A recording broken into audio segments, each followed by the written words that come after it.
Hello, you wonderfully amazing people. Welcome back to The Unseen. We are in the middle of our, I guess we'll just call it our Daniel series. So the last few weeks we talked about Daniel chapter 1 and we focused on fasting. And then we talked about Daniel chapter 2 with the focus on dreams and dream interpretation and all of that. So that's where we've been, and the whole point of talking about this is to focus on the things of the unseen. So the spirit realm, the mystical things, the unseen stuff. Because the book of Daniel is full of these things. Like, it is just full, chapter by chapter. It is full of these strange things happening with Daniel, the three that were with him, and King Nebuchadnezzar, and then the other kings that followed. But right now we're still with Nebuchadnezzar. Anyway, so this week we are talking about Daniel chapter 3. And this one is a favorite. You're probably familiar with the verse, or not the verse, the chapter, even if you've never read the book. Daniel chapter 3 is the whole story and the thing happening with the fiery furnace and the three, Shadrach, Meshach, and Abednego, who were thrown into the fiery furnace for not bowing down. So let's talk about Daniel chapter 3 and our awareness.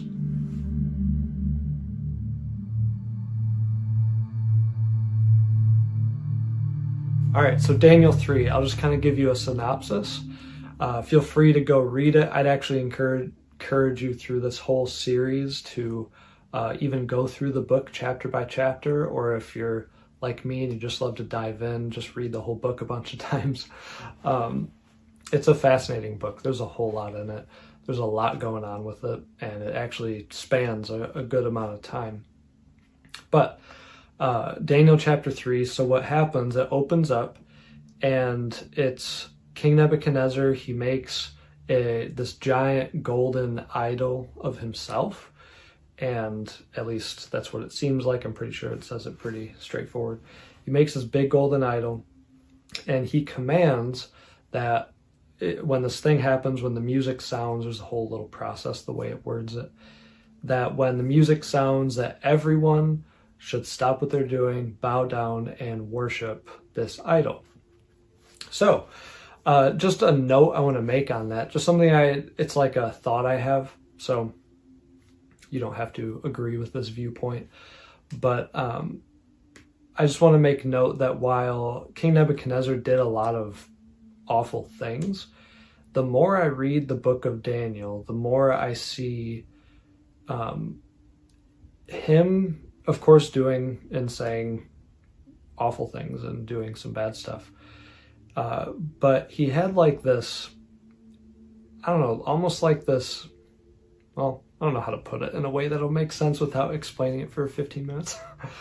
I just think he just was really deceived, ultimately. Like, I don't think he was really truly an evil man. It's just almost the way certain things come across. So when he did this thing, he was a leader of an empire that conquered many peoples. So if you just think about running, like, you have an empire, you have this massive nation that has conquered nation after nation. And at this point, Israel is one of those nations. So we're reading this from the viewpoint that like he's basically setting up the Jews for a downfall, because any loyal Jew who is loyal to God, Yahweh, that they're not going to bow down. But if you think of it from Nebuchadnezzar's point of view, he's probably, now he had pride, he had a lot of issues, no doubt. But think about it like religiously speaking with a nation. If you get everyone from different groups and different nations to bow down to one, you're kind of creating this unity, which is powerful, right? So I kind of I think about those things like other motives. Like, he wasn't just trying to be a jerk and get people burned for not bowing down. He just made a harsh consequence, probably to try and encourage people to just do it.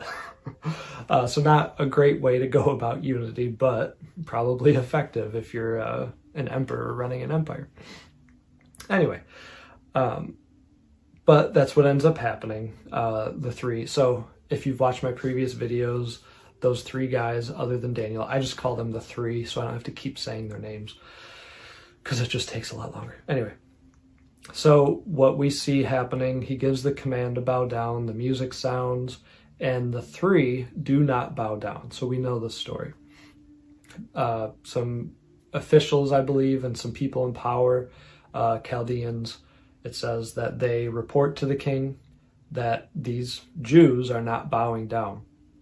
And so he gets mad, he's angry, they're not obeying, and they are important people in his, I don't know what you call it, in, like, they have position. They're people of position and power because Daniel and the three were elevated because of their wisdom and their knowledge and what happened if you read from the beginning of the book. So these weren't just like random people, these were people of position and influence that were disobeying his order. So naturally, from a leader's perspective, that's a problem. But he responds, he's really angry, the whole fiery furnace thing happens. So then, the thing most of us all know about. The three get thrown in the fire, and they don't die. They get thrown in the furnace, and they don't die. But it's so hot that it says that the people who threw them into the furnace themselves died. So that's how hot it was. They weren't even in the furnace, but they died themselves. But the three who got thrown in the fire did not die. So it's like a miracle. It's only by God's power that can happen. But so I'm getting a little teachy on this, but I love it. So if you're not into like diving into the teaching, I'm sorry. There's a point to why I'm going here. Just a common misconception, and we'll talk about their response when King Nebuchadnezzar confronts them. Because there's just power and beauty in how they responded. But so here's just a misconception. That we all know, like the thing where it says, who's the fourth man in the fire? And that's King Nebuchadnezzar. He's astounded. He gets up, he sees that he's like, weren't there three that we threw in? So he goes and checks, and he's like, but I see there's a fourth man standing there with them. And so this fourth man, and we go through, and most of our translations probably, especially if you're a King James or New King James, which is very common, it says he looks like the Son of God. Now what we've done is we've had a lot of people teach this. I've believed this myself. We have songs about it. And so just hear me out. So this person, the fourth man in the fire, we've generally taught as Jesus, except he wasn't Jesus yet, but that's what we mean, at least. So it was Jesus before he was Jesus, because he didn't have that name yet. So the pre-incarnate Jesus. And so we've taught that like he was the fourth man in the fire. He showed up mostly because of King Nebuchadnezzar's language that we have in our translation that says he looks like the Son of God. And I've really been studying into this. And so first I want to say this. It could have been the pre-incarnate Jesus, because we have all through the Old Testament that Jesus before he was Jesus. There's more theological terms I could use, but this is just the easiest. The Lord before he was Jesus showed up many, many times in the Old Testament. If you really do a study, he was all over the place. He was everywhere. He showed up so many times. So that's not out of question that this fourth man in the fire in Daniel chapter 3 could have been the pre-incarnate Jesus. But there's actually no language that gives credit to that being the case. And in King James Version, so the Bible I read the most out of is King James, and that's common for a lot of people. But so when King Nebuchadnezzar says that fourth man, and it says he looks like the Son of God, the actual language, that's our translation of that, but the actual language says more like someone who looks like the sons of God or sons of the gods. There's a few different ways it could be put. But in King James, it has a capital S for son and of capital G, God. And so it leads you to believe, because that would be Jesus, right? but the actual language King Nebuchadnezzar used would not have led anyone reading that at the time to believe this was, you might be familiar with the Angel of Yahweh. So the Angel of Yahweh that showed up many times in the Old Testament before that was the pre-incarnate Jesus. This was the person of the Lord before he came down in the Virgin Mary and then was born and all that. So I know we could go into a far deeper thing here, but this would take too long.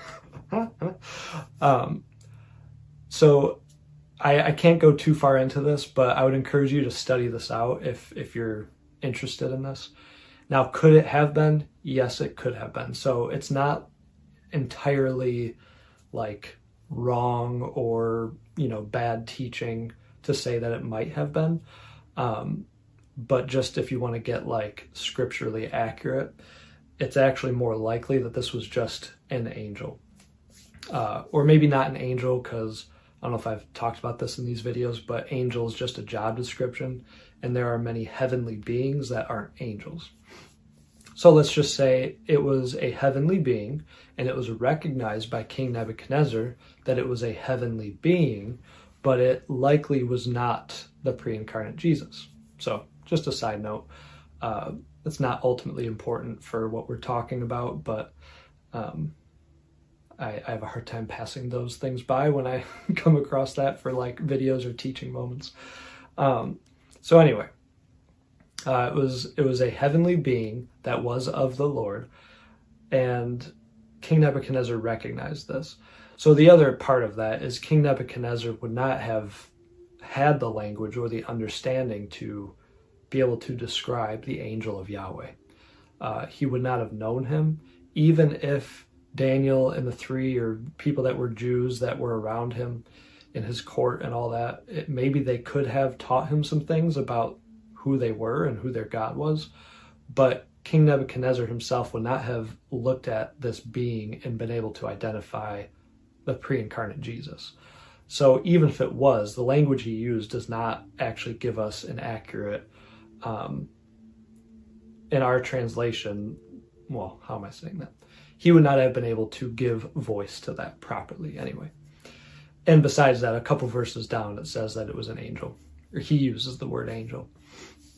So, anyway, so to backtrack slightly, the reason I want to go into this, and I'll wrap this up in a couple minutes, the reason I want to draw attention to this is the awareness of the unseen. So, in our day, in our time, in our society, it is pretty uncommon to be sensitive, or at least openly sensitive. I'd say there probably are a good amount of people who are sensitive to things of the spirit. We just don't talk about it a lot, probably because most of us have been around people who are weird with it, or we're afraid of being the weird person. But that day is changing. But I would say this, that like back in those days, biblical times, it was far more common for people to be aware and conscious and even have interactions with beings of the spirit realm, of the unseen. And it still happens today. It's just talked about less. And in some ways it might happen less. Well, not less.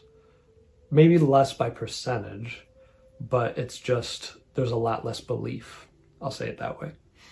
Because there are way more people on the earth today, and there are a lot of people having encounters and even regular face-to-face interactions with spiritual beings, good or bad. Anyway, that's another talk. Sorry. I go on rabbit trails in my thoughts, and I can have a hard time keeping on. Anyways, in these days, interaction with spirit beings were very common. So King Nebuchadnezzar was easily able to recognize this other man, because he says fourth man. So it was recognized as a man, human-like being, but also recognized as something more than man. So there was something about him that was more than just human, even though it showed up in a man form. And you see that over and over again in the Bible with angels and heavenly beings and all that.